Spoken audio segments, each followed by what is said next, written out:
Hey everyone, welcome to a new mini blog. আর আজ আমরা চলে এসেছি ছোট্ট চিকুর বার্থডে সেলিব্রেট করতে একটা বেঙ্গলি ক্লাসিক মুভি থিম রেস্টুরেন্টে। সবাই মিলে ভীষণ এনজয় করছিল, বিশেষ করে বড়রা পুরনো মুভিগুলোকে। এই চলে এলো বার্থডে গার্লের জন্য বার্থডে কেক, আর কেক কাটিং শুরু হলো। আর কেক কাটতেই খপ করে কেমন কেকটা আগে নিজেই খেয়ে নিল, তারপর শুরু হলো কেক খাওয়ানোর পালা।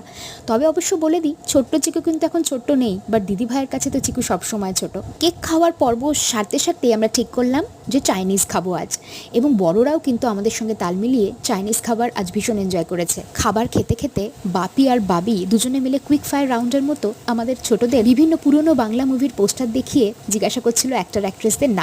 খাওয়া দাওয়ার পর শুরু হলো আমাদের মাস্তি পর্ব। থিম যেখানে সত্যজিৎ রায়, সেখানে অ্যাকশন কাট আর ভূতের রাজা না হলে কি চলে। তারপর এই মহাশয়কে সব কিছু ধরিয়ে আমাদের শুরু হলো ফটোশ্যুট। আর আজ কিন্তু বেয়ান বিআইরা টুইনিং করেছে। যাই হোক, এইভাবে সবাই মিলে দিনটা খুব ভালো কাটালাম। দেখা হচ্ছে পরের ব্লগে।